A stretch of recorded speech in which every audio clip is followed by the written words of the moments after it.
আগামী সংসদে কোনো ঋণ খেলাপে যেতে পারবে না। নির্বাচিত হয়ে আসলেও তাকে আমরা সেই সংসদে ঢুকতে দিব না ইনশাআল্লাহ। এবং যেটা হামলার বিষয়ে এখন পর্যন্ত সরকার কাউকে গ্রেফতার করে নাই।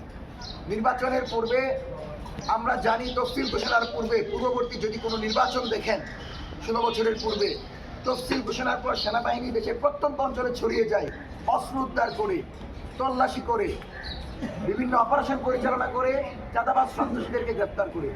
কিন্তু এই নির্বাচন, ফ্যাসিবাদ বিরোধী নির্বাচন বলছেন, এই নির্বাচনে তফসিল হলো, ঘোষণা হলো, সন্ত্রাসীদের কাছে অস্ত্র আছে এটারও ঘোষণা হলো। সরকার বললো জুলাই লুটপাট হয়েছে, কিন্তু সেই অস্ত্র উদ্ধারের ব্যাপারে জাহাঙ্গীর ভাইদের মতো লোকদের উপদেষ্টাদের উপর পদক্ষেপ দিচ্ছে না। আমরা বলছি 2 তারিখের ভিতর সেনাবাহিনীর মাধ্যমে বাংলাদেশের প্রতিটি গ্রাম গ্রামান্তরে সন্ত্রাসীদের যে কোনো আস্থানায় অপারেশন পরিচালনা করে সকল অস্ত্র, অবৈধ অস্ত্র 2 তারিখের ভিতর উদ্ধার করতে হবে। কারণ এই অস্ত্র মাঠে রেখে নির্বাচন করলে লাডি ইলেকশন হবে এবং রক্তপাতের নির্বাচনের দিকে যাবে, যেটা সহিংসতার দিকে ঠেলে দিবে এবং নির্বাচনকে প্রশ্নবিদ্ধ করবে। আমরা সরকারকে সেই সুযোগটুকু দিতে চাই না এবং আমাদেরকে বহির্বিশ্বজনকে প্রশ্ন করতে না পারে যে তোমাদের নির্বাচন সুস্থ হয়। সেজন্য অস্ত্র উদ্ধার করার সবচেয়ে গুরুত্বপূর্ণ এবং সরকারকে 2 তারিখ পর্যন্ত সময় দিয়েছি। সেনাবাহিনীর মাধ্যমে 2 তারিখের ভিতরে সকল অস্ত্র উদ্ধার করবে এবং নির্বাচনের লেভেল প্লেইং ফিল্ড নিশ্চিত করার জন্য মিডিয়ার ফ্যাসিবাদী আচরণ বন্ধ করবেন এবং সকল দলকে সমান গুরুত্ব দিবেন। সকল দলকে সমান গুরুত্ব না দিয়ে যদি এককেন্দ্রিক নির্বাচনের দিকে যান, শুধুমাত্র জামাতের পোলিং এজেন্ট থাকবে, বিএনপির পোলিং এজেন্ট থাকবে না, এনসিপির পোলিং এজেন্ট থাকবে না, অথবা বিএনপির পোলিং এজেন্ট থাকবে, জামাতের কেউ ঢুকতে পারবে না এবং নির্বাচন করতে যায় না। নির্বাচনের দিনও কিন্তু বাংলাদেশের জনগণ বাঁশের লাঠি তৈরি করে ভোট কেন্দ্র পাহারা দিবে। একটা ভোট চুরি করলে ঠ্যাঙ্গের সবগুলো হাড্ডি ভেঙে দেওয়া হবে ইনশাল্লাহ। আমরা প্রতিরোধ যোদ্ধা। যে কোনো ফ্যাসিবাদী শাসনের বিরুদ্ধে, যে কোনো দেশের অপশক্তিদের বিরুদ্ধে, দিল্লির যে কোনো প্রেসক্রিপশনের বিরুদ্ধে যদি আমাদের জীবন দিয়ে লড়াই করে স্বাধীন বাংলাদেশকে রক্ষা করতে হয়, এদেশের নির্বাচনকে সুষ্ঠু করতে আমরা সেটা করে যাব। কিন্তু ইনসাফের সাথে, সুষ্ঠু নির্বাচনের সাথে কোনো আপোষ করতে আমরা রাজি না। সেজন্য আমরা আজকের এই সংবাদ সম্মেলন থেকে স্পষ্ট জানাচ্ছি, প্রার্থীদের উপর যে হামলা হয়েছে আমরা তাদের ধিক্কার জানাই এবং অতি দ্রুত হামলাকারীদেরকে গ্রেফতারের আহ্বান জানাচ্ছি। দ্বিতীয়ত, যারা জুলাইয়ের নেতৃবৃন্দ আছেন, নিরাপত্তা ঝুঁকিতে যারা রয়েছে, নির্বাচনের পূর্বে এদের সর্বোচ্চ নিরাপত্তা নিশ্চিত করতে হবে। কোনো ব্যক্তিকে যদি আজকের পরে আঘাত করা হয়, কোনো জুলাইয়ের নেতৃবৃন্দের উপর, কোনো প্রার্থীর উপর যদি আঘাত করা হয়, আমরা শাহবাগ থেকে শুরু করে বাংলাদেশের প্রতিটি প্রান্তরে প্রতিরোধ গড়ে তুলব এবং নির্বাচনের পরিবেশ লেভেল প্লেইং ফিল্ড হওয়ার আগ পর্যন্ত কিন্তু আমরা মাঠ থেকে সরব। সেজন্য আপনাদের যদি নিরাপত্তা ব্যবস্থা উন্নয়ন করতে না পারেন, ভোট কেন্দ্রে যাওয়ার মতো যদি পরিবেশ তৈরি করতে না পারেন, তাহলে 12 তারিখ কোনো নির্বাচন হবে না। এটা আমাদের স্পষ্ট বার্তা। আমরা আপনাদেরকে 5টি আলটিমেটাম দিচ্ছি। 1 নাম্বার, ত্রয়োদশ জাতীয় সংসদ নির্বাচনকে সুষ্ঠু, অবাধ এবং নিরপেক্ষ করার লক্ষ্যে লেভেল প্লেইং ফিল্ড তৈরি করতে হবে। দ্বিতীয়ত, 2 ফেব্রুয়ারির মধ্যে শতভাগ অস্ত্র উদ্ধার করে মাঠে থাকা সকল অবৈধ অস্ত্র উদ্ধার করে নিয়ে আসতে হবে এবং জনগণের জানমালের নিরাপত্তা সম্পূর্ণরূপে নিশ্চিত করতে হবে। তৃতীয়ত, সেনাবাহিনীর মাধ্যমে এলাকা ভিত্তিক অপারেশন পরিচালনা করতে হবে।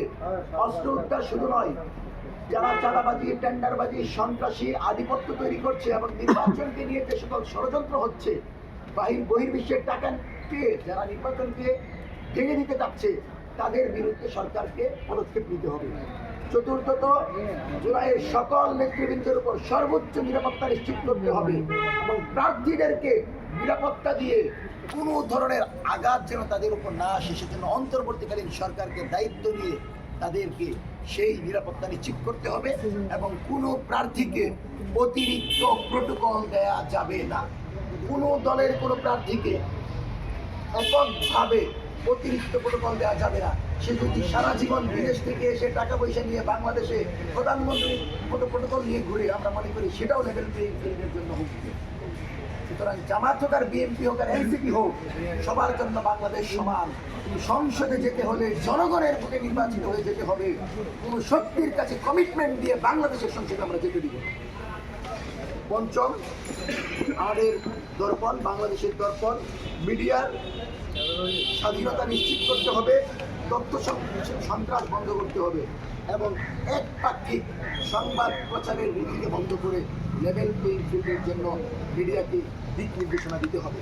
মঞ্চ 24 এই 5টি আলটিমেটাম স্পষ্ট দিয়েছে এবং আপনাদেরকে জানিয়ে দিচ্ছি, আপনারা জানেন কিনা জানি না, যদি পরিবেশ না হয় জনগণ কিন্তু মাঠে নেমে আসবে।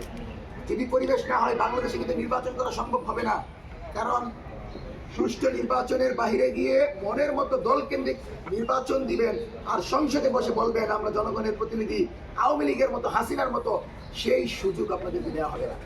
হাসিনাকে যেভাবে বাংলাদেশ থেকে তাড়ানো হয়েছে, যদি কোনো ফ্যাসিবাদী নির্বাচনের মাধ্যমে সংসদে 300 আসনে আপনারা বিজয়ী হন, 300 আসনে যারা যাবে এদের একজন যদি ফ্যাসিবাদী কোনো কাঠামো তৈরি করে, এদের একজন যদি আওয়ামী লীগের কোনো পৃষ্ঠপোষকতা করে, তাহলে এদেরকে সংসদ থেকে কীভাবে বের করে বাংলাদেশের জনগণের সামনে রেখে বিচার করতে হয় সেটা আমাদের জানা আছে।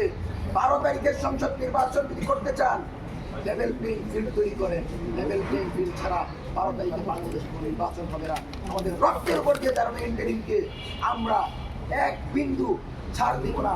যদি তারা এক দল কেন্দ্রিক নির্বাচন যায়, তারা যদি এক 11 নির্বাচনের দিকে যায়।